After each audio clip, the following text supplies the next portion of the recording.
메사돈 사건을 아십니까? 1964년 당시 가난한 농민이나 어민, 어린이에게서 호흡 중추기능 저하, 변비, 소장운동 저하 등 원인 모를 증상이 나타나는 사건이 발생합니다. 언론은 중독성을 지닌 정체불명의 약이 출몰한다는 기사를 통해 농민과 어부가 밥 대신 수시로 진통주사제를 맞는다고 대서특필해 사회적 공분이 일었고, 정부는 시중에 판매하는 진통주사제를 수거해 조사를 진행합니다. 1965년 4월 국립과학수사연구소는 수거한 진통주사제에 이질적인 물질이 함유되어 있음을 찾아냈고, 5월 7일 드디어 이질적인 물질의 정체가 메사돈임을 밝혀냅니다. 여기에 시중에서 판매 중이던 20여 종의 진통제에서 메사돈 성분이 검출되자 사회적 공분은 더욱 확산됐습니다. 당시 메사돈이라 불리던 이 물질은 메타돈으로 제2차 세계대전 당시 나치 독일이 아편유의 진통제 수급이 어려워지자 아편유 대용으로 개발해 1946년부터 사용한 합성 아편제로 헤로인과 유사하게 뇌에 작용해 대체 효과가 나타나지만 효과가 서서히 나타나고 약효 시간이 긴 것이 특징이었습니다.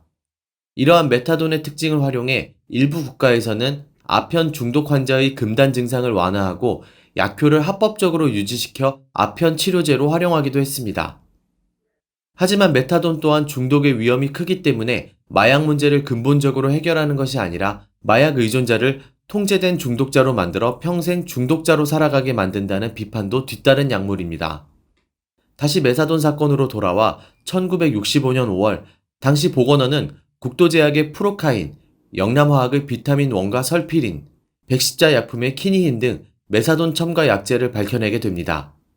당시 이 약제들은 키닌제나 설파제 등 주사제로 허가받은 제품 속에 메사돈을 첨가해 위조 시판되고 있었습니다.